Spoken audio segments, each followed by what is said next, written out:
The Sacramento Kings are in such a pickle at the moment. Their team is absolutely horrible. They have no assets. They have all their own draft picks, but they really don't have much of a future.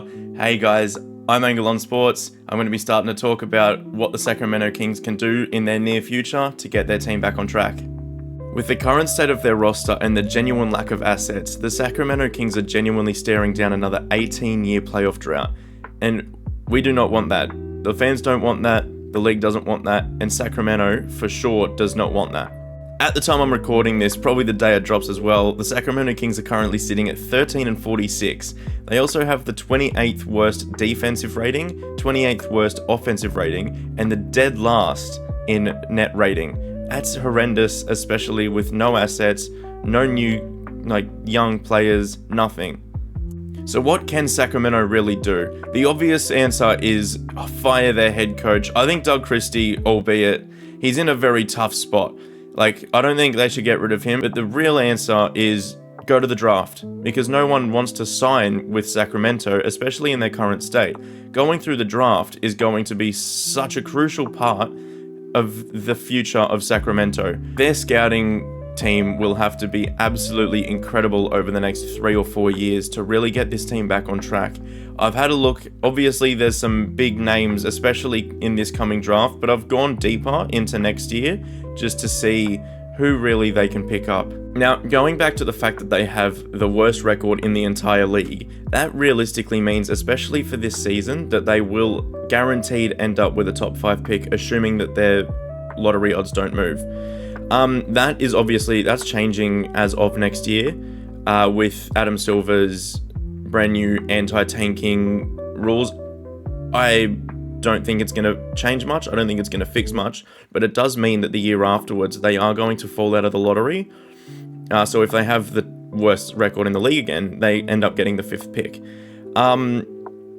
But that realistically means that if they were to get the top pick, which all odds say that they don't, they come away with a Darren Peterson. They come away with AJ DeBansa. They can come away with Cameron Boozer, Caleb Wilson. Who knows? Those are the 4. I really think that if they do get the top pick, they will end up going Darren Peterson. But AJ DeBansa would fit well, especially with this other. So I've got 2 possibilities for this team at the moment that I've written about, and I want to talk to you about, because I really think that there's some people in the next draft which really will at least take strides in the next year or so to up their draft stock, but they could really complement either AJ DeBansa or Darren Peterson. So yeah, like I said, I have 2 possibilities, and the first one is, yes, they do draft Darren Peterson with the first overall pick in the 2026 NBA draft.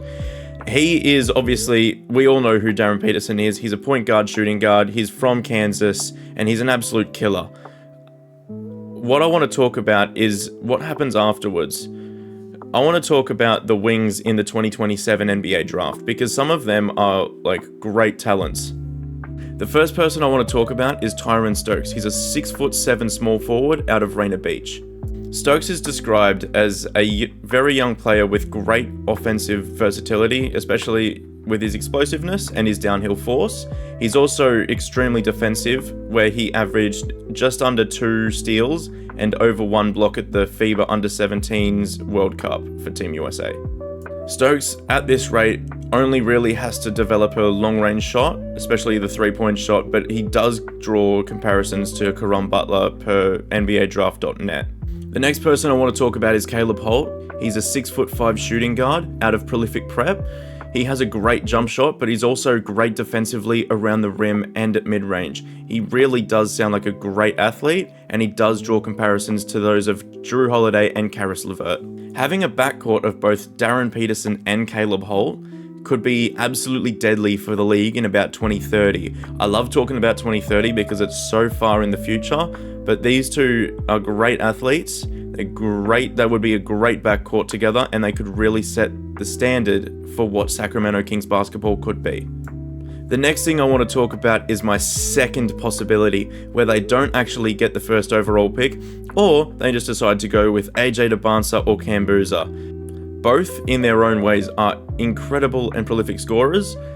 Cameron Boozer obviously is more of a big man orientated, is more of a 4, whereas AJ DeBansa you could almost call like a KD. just going off on a limb there, but he's a great, like, insane scorer, especially around the perimeter. Whereas Cam Boozer is more of an inside threat. But there's one thing that these guys will lack, especially by their second season, and that is a really good point guard to play make, to defend for them, and to really complement their game. And that's where this French kid called Matisse Marhop comes into everything. Now, believe it or not, in regards to Marhop, I've been watching a lot of his highlights on YouTube. There was one guy who had all of the compilations. He goes by Jonathan Dogbo. I'll chuck his Instagram down below if you can show him some love. He's an ex-basketball player. He's French, and yeah, he just compiles a lot of compilations. I had decided to reach out to him and see if I could have a chat with him about mainly Marhop, but any other French prospects. But he's really helped me out, especially with this young kid. Absolutely love working with him. I hope to reach out to him again some stage soon. But yeah, show him some love for me, please. Marhop, he's a French guard playing out of Pole, France. He's standing at 6'5", and he's actually got an incredible defensive ability. He can guard 1 through 3 with his wingspan and his height. He's also pretty great at playmaking. He's got a very quick first step, and from what I've seen, he's very crafty around the rim. Jonathan's actually told me that he needs to develop a three-point shot, which is understandable for a kid at his age. It's just like most of the other prospects. Once they do develop it, you'll see. But he also seems to be quite shy, even though he did actually captain France's team at the Under-16 FIBA World Cup. Like I've said, he does lack a little bit of confidence. He is quite shy, so I do really need to see this kid make it to the EuroLeague. Maybe he commits to another country. He could also enter the collegiate portal, who knows, but I would really like to see this kid grow and prosper. So what else happens to the Sacramento Kings? Because obviously they do actually have to make some other roster moves, not just around the draft, but also free agency, around trades, and everything else. Obviously, Sabonis to the Toronto Raptors has been heavily rumoured. I can see that either going for RJ Barrett or Emmanuel Quickley. It really honestly depends on where they draft and who they draft. But realistically, for RJ Barrett, you would have to get less draft picks. Emmanuel Quickley, purely based off that contract, you're going to need a lot more. Even though I know that they do have quite a lot of wings, like DeMar DeRozan and Zach LaVine for next season. DeAndre Hunter as well. I do see them going for the RJ Barrett deal instead of Emmanuel Quickley. I think Emmanuel Quickley is too much of it's a terrible contract. He's very inconsistent. He doesn't do great in Toronto, and I don't really think that he would be incredible given the opportunity to be that point guard, like that very first ball handler, all of that sort of stuff. Now, regarding Zach LaVine and DeMar DeRozan, I think purely because DeMar is actually expiring at the end of the next year, I do think that they just end up holding him. They can waive him, but at the same time, it doesn't make sense because I do have them actually stretching and waiving Zach LaVine's contract. It sounds crazy because it's like $40 million, but I do see them doing that, honestly, just to get him off the books. To get some youth, especially if they do end up getting a wing like AJ DeBansa.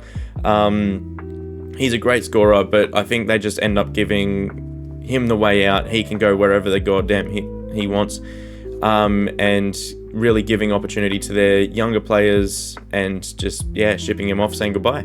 At the same time, I do see them shipping Malik Monk off to a contender, probably for, I'd say, either salary cap filler, or a heavily protected first-round pick. It could drop down to 25. I think Sacramento would be very happy with getting another draft pick for Malik Monk. I feel like I said this earlier, Sacramento actually only own their first-round picks, so they have them through 26, 27, all the way to 31, but they don't own anything else. That's what I mean, like, when I say that they don't have assets, they have their own assets in draft picks. They don't have good players, and they don't have any other draft picks to be able to trade. So trading Malik Monk for even a mid-20s pick would be an absolute win for them. Another person that deserves a look at is Keegan Murray. They drafted him 4th overall a couple of years ago, and he really hasn't amounted to anything. He does have a contract extension starting as of next year, whereas he's getting paid like $22 million a year, which is quite rich for him if he doesn't really take that next step. If he does take that next step, it would be absolutely incredible. but I really don't see him doing that, especially within the environment that he's in. I feel like he's mentally out of it by now for Sacramento. I feel like he's not getting enough play time. So I think that their best option is to move him to a contender for whatever they can get. And my last thing is, I really need them to re-sign and extend Maxime Reynard as soon as possible. I know he's going to be a free agent, but everyone can get their rookie extensions. They don't particularly need to go to free agency. This kid, I think I saw yesterday, I think he had like 22 and 19. Given the opportunity, especially once they get Sabonis out of Sacramento, Maxime Reynard will be an absolutely incredible basketball player. I do maybe see him being a one-time, two-time All-Star if he's goddamn lucky, especially with the way that some of these injuries are going at the moment. Just on a side note, the 65 game rule is sort of ruining the awards. It came in with great intentions, but I think it's really ruining some of the, like, Jokic, MVP. I was looking earlier, I thought Cooper Flag had missed more than 8 games, so we still obviously got 7 left, but even then, like, Con Knipple could just win it outright because Cooper Flag. Anyway, I digress, but I think that Maxime Reynard could be an all-star one day, hopefully, especially given the right opportunity, especially if he has Darren Peterson or Matisse Marhop feeding him the ball. Like, that would be incredible. So where does this leave the teams? Like I said, I had 2 possibilities. I'm going to say that both of the, like, all of these trades and transactions outside of the draft do actually stay in place for both possibilities. So yeah, possibility 1, I do have Darren Peterson. I'll have RJ Barrett at the 2. I'd have Tyron Stokes probably at the 3. And then one of Keegan Murray, Dylan Caldwell, or even if they get that Raptors first round pick, that player at the 4, with Maxime Reynard sitting at the 5. Whereas in possibility 2, I have Matisse Marhop, RJ Barrett still at the 2, and then I have AJ DeBansa, Keegan Murray, and then Maxime Reynard at the 5. But yeah, that's a bit of a deep dive into what Sacramento can do for the next 2 or 3 years to really get themselves back on track. I hope you've enjoyed my little deep dive.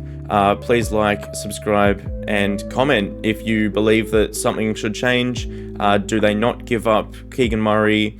Do they go another way, another direction in the 2027 draft? Who knows? Just comment your thoughts down below. Please, if you have any, comment your video ideas. I'd love to see them and hopefully share my thoughts on them as well. Have a little bit of a deep dive so that you don't have to. This has been my angle on Sacramento. Thank you for watching and have a good night.